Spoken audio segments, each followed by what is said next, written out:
No more announcements of COVID restrictions in England before Christmas, says the government, as early studies suggest Omicron may be milder than Delta. But the rising number of cases could still put pressure on the NHS. Staff absences in England were up 50% on the week before. The NHS is coping with the impact of Omicron alongside emergency pressures, trying to recover the backlog and, of course, delivering the vaccination booster programme as well.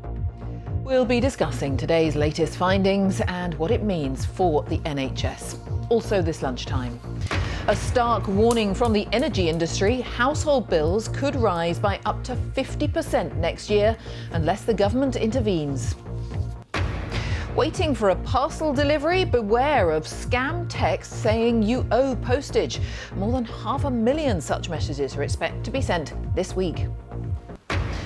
In his annual news conference, Russia's President Vladimir Putin rejects accusations that he's preparing to invade Ukraine. On the telephone! On the telephone! Hello! No, no! Wait for it to ring! Ring! Hello!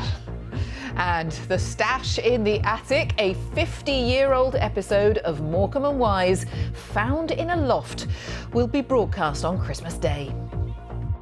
In sport, Liverpool's Boxing Day game against Leeds is one of the latest Premier League matches to be called off as the rising impact of COVID affects the festive fixtures.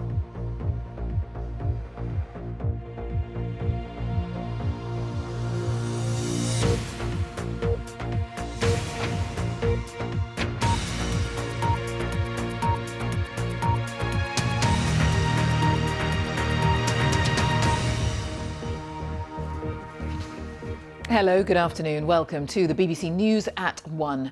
Early studies suggest the Omicron variant of coronavirus may cause milder illness than the Delta variant.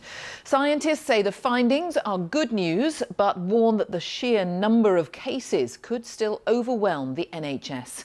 Ministers are monitoring the figures, though the Health Secretary Sajid Javid has said there will be no further restrictions announced in England before Christmas. Meanwhile, new figures show a growing number of health staff in England are having to stay away from work because of COVID. Our first report is from our health correspondent, Dominic Hughes.